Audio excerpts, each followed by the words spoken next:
Bienvenue à mon univers spirituel, un espace dans lequel moi, Josie Gonzalez, thérapeute énergétique, je tiens à te parler de mon expérience dans l'énergétique, la spiritualité et les développements personnels. En forme de récit autobiographique, je cherche à partager mon vécu et à aborder des concepts qui me tiennent à cœur et qui pourraient t'aider de manière simple et concrète. Installe-toi confortablement et je te souhaite une belle écoute.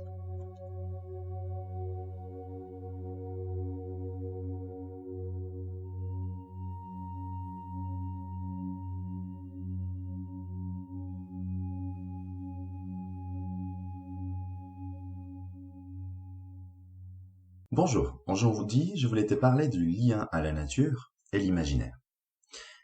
Alors, tout d'abord, expliquer pourquoi j'utilise le mot imaginaire. Dans ces contextes-là, c'est parce que c'est comme ça qu'a été nommé en fait à mon enfance et à ma jeunesse les différents épisodes des compétences extrasensorielles et ésotériques ou énergétiques. Et aujourd'hui, je pourrais dire que c'était des communications, de la clairvoyance, de la clairvision, de la télépathie même. Mais c'était nommé, jugé par imaginaire, monde imaginaire, imagination, création de mon esprit.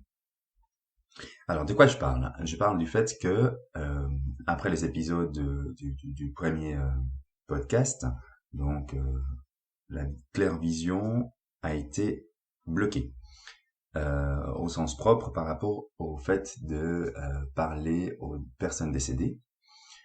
Mais il reste un domaine, en fait, j'ai réalisé que dans lequel mes capacités, en fait, médiumniques, étaient toujours ouvertes, étaient toujours actives, et puis j'en avais peut-être pas la conscience telle quelle, mais j'étais capable de le faire de manière naturelle. La première chose, c'était le fait que j'ai développé un lien très fort depuis très jeune à la nature. Ces liens à la nature c'est montré par le fait que j'allais souvent, très souvent, m'isoler en nature, en fait, et puis j'avais l'impression, peut-être c'était le cas, j'ai pas des souvenirs concrets maintenant, mais de parler en fait avec la nature, que ce soit avec les plantes, les arbres, les pierres, même les cours d'eau, le vent, le soleil, et et aussi, j'avais cette pensée, je me rappelle que j'ai joué à contrôler les éléments. C'était assez drôle parce que j'avais l'impression de pouvoir contrôler quand les nuages allaient passer devant le soleil, puis cacher la lumière du soleil, ou quand le vent allait souffler ou s'arrêter de souffler, ou quand j'allais entendre tel ou tel bruit, ou j'avais l'impression de pouvoir, en cueillant telle ou telle fleur et puis les mettre dans de l'eau, que je faisais une potion magique. Voilà, c'était pour moi en fait les premiers pas d'un intérêt par le monde druidique et chamanique.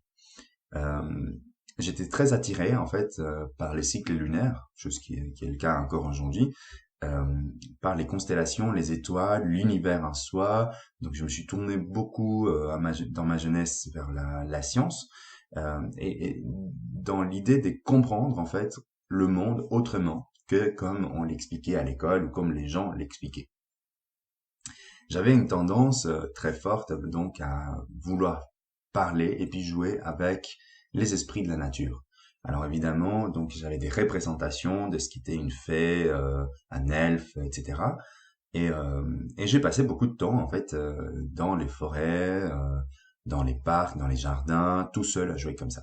Alors c'était vraiment un frein quelque part par rapport aux relations sociales avec les enfants de mon âge, parce qu'en fait ils étaient pas du tout dans le même délire que moi en fait. Et je ne sais pas si à cette époque-là en fait j'étais capable de voir concrètement les esprits avec qui j'y jouais, mais j'étais vraiment dans une dynamique de partage avec des éléments de la nature, des esprits de la nature, et puis c'était beaucoup en lien avec des histoires, on crée des contextes dans lesquels j'avais un rôle. Et puis ce rôle-là, c'était un rôle qui représenterait aujourd'hui un druide ou un chaman, en fait, de pouvoir communiquer avec les esprits, de pouvoir créer quelque chose avec la matière et pouvoir mobiliser les énergies. J'avais ces concepts, cette idée déjà à l'époque de pouvoir manier l'énergie environnante et puis de créer quelque chose. J'avais l'impression de pouvoir créer des formes entre mes mains et puis que ces formes avaient un pouvoir, une valeur et puis que je pouvais les utiliser lors de mes quêtes un peu de mes jeux en fait. C'est vrai, ça me fait penser un peu à des jeux de rôle où on a une quête et puis on va un peu dans l'aventure. Mais là, c'était vraiment, il y avait tout mon corps qui était impliqué dans l'activité parce que ben on allait chercher les matières dans la nature, créer des choses avec la terre, avec l'eau, les arbres, les plantes. euh, Sans savoir, bah, par exemple, le fait de mettre des plantes dans de l'eau et puis de mettre au soleil, pour moi, c'était une manière de charger l'eau avec l'essence et la puissance des plantes grâce au soleil. Bah, c'est pas plus loin qu'aujourd'hui, tout ce qu'on appelle teinture mère, huile essentielle, même si les procédés sont pas tout à fait la même chose, mais il y a quand même cette idée d'imprégner l'eau d'une mémoire, par exemple les mémoires d'eau, ou la dynamisation de l'eau avec le soleil, etc. Donc il y avait déjà des prémices, des choses que j'ai découvert uniquement étant adulte, de manière consciente, mais qui avaient déjà dans mon esprit. Euh, une autre manière de me connecter à ces mondes-là, c'était grâce à la littérature, au niveau fantastique, des mythes, des légendes, des contes, toujours dans l'imaginaire. D'ailleurs, l'école à l'époque, on avait la chance de pouvoir aller au théâtre, et puis nous, à chaque fois qu'il y avait des rôles en fait magiques, où il y avait un sorcière, magicien, peu importe, j'étais très identifié, qu'il soit gentil ou méchant, ça m'importait peu en fait. C'était vraiment le rôle qui jouait au niveau de la magie, de quelque chose d'invisible, transformateur, etc. Et finalement, tout ça pour dire qu'en fait, j'avais déjà créé une sorte de prédisposition à pouvoir utiliser ce qui viendrait par la suite devenir en fait la clairvoyance, la clairvision, la communication télépathique. Donc par exemple, je me rappelle de pouvoir communiquer avec les animaux, d'avoir des discussions avec les animaux. Alors j'ai dit bien que je me rappelle de faire dans un sens, je me rappelle pas si dans l'autre sens, c'est-à-dire l'animal communiquait aussi avec moi, mais j'avais cette impression et puis c'était vraiment c'était quelque chose de fluide pour moi. Il y avait vraiment pas des questionnements de c'est vrai, c'est pas vrai. Donc il y avait cette ouverture du cœur de jeune enfant qui a une capacité d'ouverture à dépasser le visible pour pouvoir avoir accès à l'invisible. Et puis finalement, c'est ce que aujourd'hui, et c'est un peu la conclusion de ces podcasts, ce que je voudrais amener, c'est l'idée de comment garder en fait un cœur et un esprit d'enfant qui ne se pose pas tant de questions sur le besoin de prouver la véracité des choses, le besoin de toucher, de voir concrètement pour savoir que c'est vrai. Ça ne veut pas dire qu'en fait finalement on va partir dans des folies improbables, mais de pouvoir garder une ouverture d'esprit pour pouvoir faire des expériences finalement concrètes qui s'avèrent finalement réalistes, mais qui ont besoin en fait d'une ouverture d'esprit pour pouvoir les accueillir. Ce qui a permis finalement, par rapport aussi à l'épisode précédent, de dépasser certains schémas limitants que j'avais. C'est-à-dire pouvoir me dire, mais finalement, si je me détache, si je lâche prise, si je ne suis plus dans mon mental qui veut absolument prouver A pour B que l'invisible existe, j'arrive à faire des expériences qui finalement me font ressentir que c'est vrai. Donc, à quoi bon rester dans un schéma limitant qui veut absolument prouver pour montrer, en fait, vers l'extérieur, vers les autres, c'est que je vis, dont je suis convaincu. Et ça, c'est aussi un autre enjeu, c'est de pouvoir démontrer vers l'extérieur. C'est notre ego qui veut absolument que l'autre nous valide. Tandis que finalement, la première source de validation, c'est mon propre ressenti, ce que je vis. Si c'est que je mets en place dans mon quotidien est bénéfique pour moi, pourquoi j'ai besoin d'être validé par autrui? Pourquoi j'ai besoin que la science ou peu importe qui valide que ce que je fais est juste ou réel? C'est un peu comme dans la nutrition, il y a beaucoup de théories, il y a beaucoup de manières de faire. Euh, Finalement, si on n'écoute pas son propre corps, peu importe la méthode la plus réputée pour être bénéfique pour la santé, si elle marche pas pour nous, parce qu'en fait notre corps ne réagit pas positivement à ça, euh, autant qu'il y ait des preuves scientifiques ou pas, finalement, c'est mon corps qui est en question. C'est mon corps qui va valider ou pas si ce que j'ai mis en pratique me convient.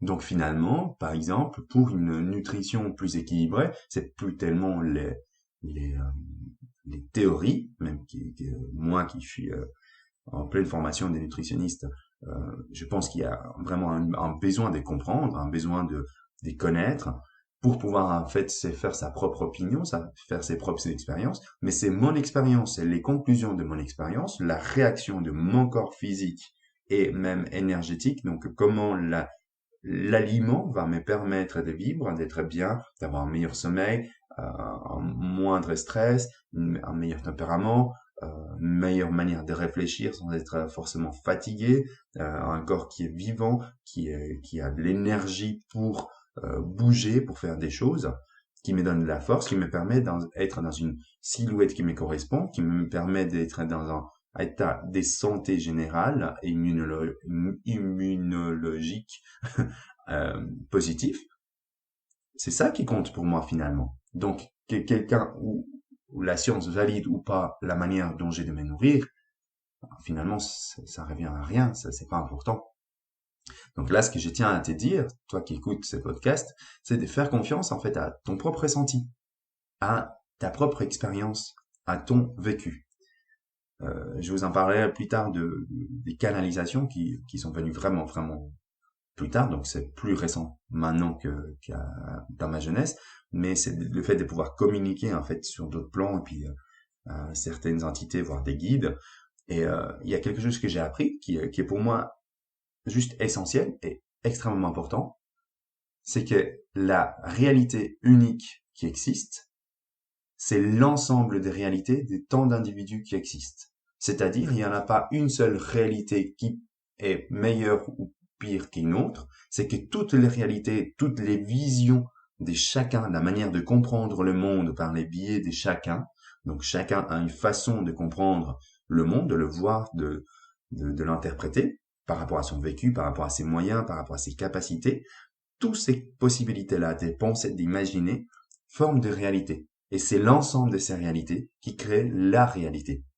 Ce n'est pas ma réalité est meilleure que la tienne et je dois t'imposer ma réalité, ma version des choses. Tu ne dois pas m'imposer ta version des choses. C'est que nous avons des réalités différentes qui font partie de cette grande réalité. Et finalement, si on veut vivre ensemble, si on veut collaborer, si on veut être bien ensemble, il faut qu'on trouve le pont en commun qui nous permet de se rejoindre. Et pas forcément, moi je dois te convaincre ou tu dois me convaincre. Moi je dois exercer du pouvoir sur toi ou pas. C'est par exemple un peu ce qui s'est passé avec les religions, ce qui se passe avec les religions, de vouloir prouver qu'il y a une meilleure qu'une autre, qu'une a raison par rapport aux autres. Finalement, si on était capable de s'asseoir ensemble, des personnes de multiples religions, et trouver en fait quels sont les points qui nous unissent plutôt que les différences qui nous éloignent, on arriverait à mieux se comprendre. Donc, à quoi bon vouloir dire ce que je vis est meilleur que ce que tu vis, parce que ce que je vis c'est réel, ce que tu vis c'est pas réel parce que c'est pas moi qui les vis. Non, c'est ta réalité, moi j'ai la mienne, et finalement, en quoi on peut se rapprocher? Comment on peut collaborer en unissant ta réalité avec la mienne, tes forces avec les miennes. Voilà, ça c'était le message que je voulais tous les partager, pardon, aujourd'hui, en espérant que ça puisse ouvrir un peu les esprits et valider ton ressenti, ta confiance en toi et te permettre de faire des nouvelles expériences tout en gardant en fait un esprit ouvert et une capacité à relativiser, à enlever du poids du regard des autres, du jugement des autres et pareil, à t'empêcher d'avoir un regard jugeant envers les autres parce que chacun vit sa réalité. Essayez plutôt de te rapprocher de l'autre par ce qui peut t'unir à l'autre plutôt que par ce qui peut te séparer. Voilà, j'espère que ça a pu t'inspirer et puis j'attends vos commentaires avec impatience. Et à bientôt, à la semaine prochaine. Si tu as aimé ce podcast, merci de le partager, de le liker et de laisser un commentaire. Je serai ravi de lire tes expériences et questions en lien avec le sujet de cet épisode. Si tu souhaites savoir plus sur mes prestations et activités professionnelles, visite mon site internet oui-au-bien-être.ch ou mon Instagram et Facebook du même nom, Oui au bien-être. Merci et à la semaine prochaine.